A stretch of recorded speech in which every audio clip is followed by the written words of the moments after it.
How's it going, guys? It's TacTixHD here, bringing Season 9 of my NHL 14 Calgary Flames GM Mode series. Now, I know, guys, I haven't uploaded one of these in almost a month. The good thing is, though, we do them, each video is a season long, so it's not like you really missed anything, as we covered everything in the last step. So we're starting a next fresh season here. And as you guys can see, our NHL lineup looks really good, along with the AHL team, almost all 70s throughout the AHL team. So both teams should have a good season this year, and obviously our AHL team, I think, has won like the last 5 or 6 President's Trophies in the AHL, so not too worried about them, but obviously we still looking for another Stanley Cup. Also, guys, as you can see, our team has a 4.5-star overall throughout offense, defense, and goaltending. And right here, guys, I'm actually picking up a guy off waivers. 25 years old, 3.5-star red potential, 67 overall left wing sniper. Figured I'd, take a chance on him. Not really a big deal, not a big salary. And right here, guys, going to the All-Star game, you can see that Patrick Kane made it onto the first line right wing for us. And I think we might have had defenseman make it on for us.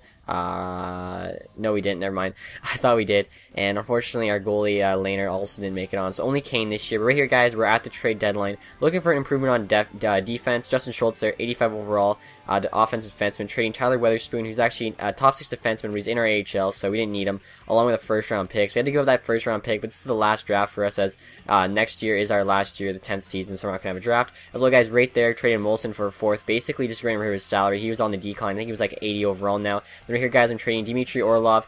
Didn't need him anymore, as I got Schultz, along with a couple prospects and a couple picks for Oliver Borkstad. He's a Danish winger. He's like 84 overall, I think. 25 years old. For whatever reason, the Blue Jackets didn't want him, so a good deal there for us. Also, guys, as you can see, we're in the playoff position here, so we're going to be in the playoffs, which is always good. Our leading scorer there was Patty Kane with 70 points in 82 games. Didn't miss a single game. Second leading scorer was actually Borkstad. I don't know how many points of those he had with the Jackets, but the kind of disappointment there, McDavid was injured for almost half the year, so hopefully he can stay healthier for us, and, he'd be a bigger part of our team.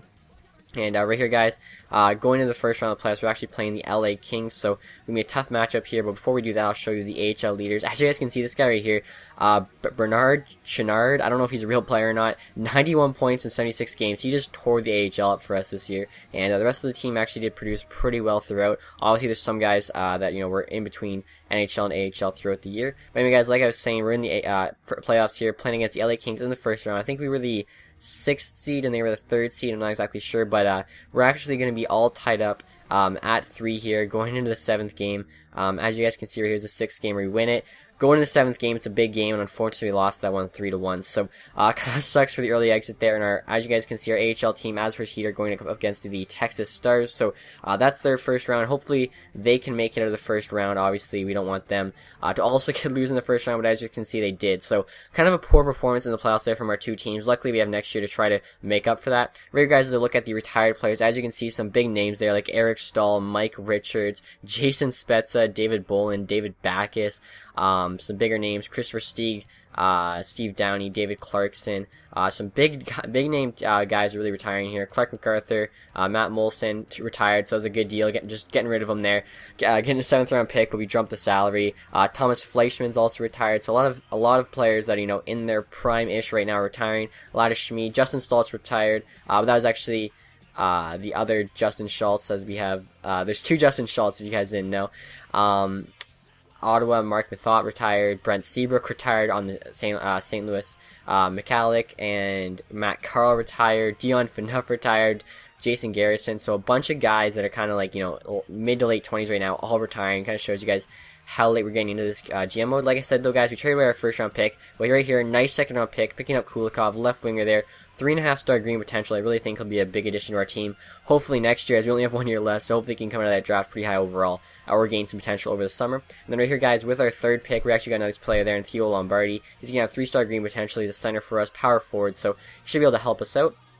Right here, guys, we're in the re-sign phase, and as you can see, we have to re-sign McDavid, which is probably the biggest re-sign we have to do, along with Borkstad, who we just traded for, so we gotta make sure we keep him, as we don't want that trade to go to waste. We gave up a lot of assets for him. But anyway, guys, as you can see right now, I'm just kind of looking through all the younger kids, basically seeing if there's anyone that's pretty high overall, because basically, going to this 10th year, potential is not that big of a deal anymore. We basically need players who have a pretty good overall now, as we need to win now. So, there's no more drafts, so next year, or next season, I should say, we're gonna be trading all of our picks, all of our prospects that aren't on the NHL team, or on the AHL team, I guess. We still probably want to win the Calder. But anyone who's not playing in either of the 2 teams, we're just trading them for assets, and going to try to make the best 2 possible teams we can going into that 10th season. But anyway, guys, as you can see right here, we had a big contract there for Grabner, 85 overall, as well as a pretty big one there for Borkstad, 4.5 million. But you know, I think it's worth it. Both of them are pretty good wingers for us, and I think one of them has to play the left wing because our second line left wing is not quite as good as the other two. And as you can see, Justin Schultz, we traded for, also needed a new contract, gave him $6 million.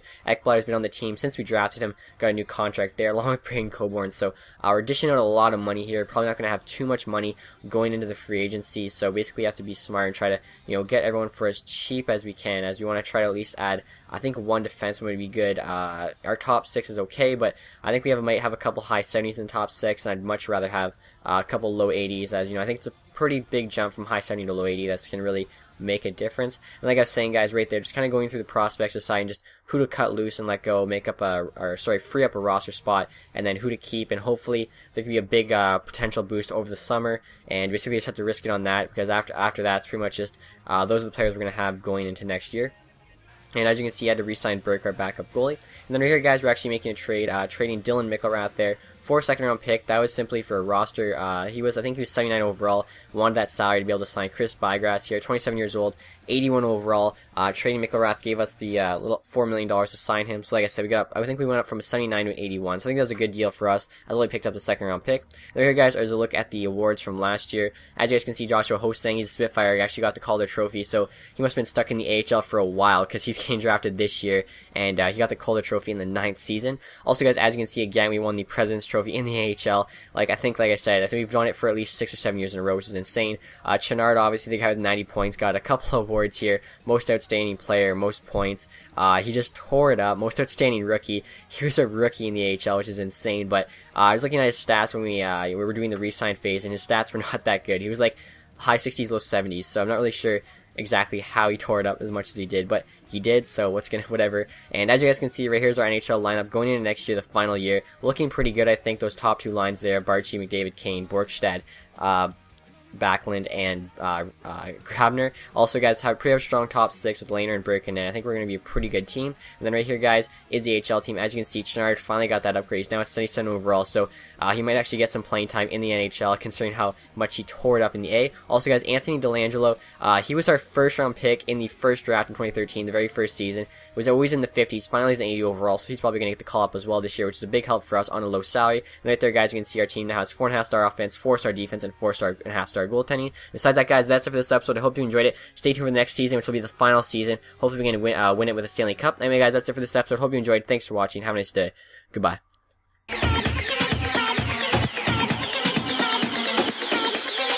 It's the kind of beat that go.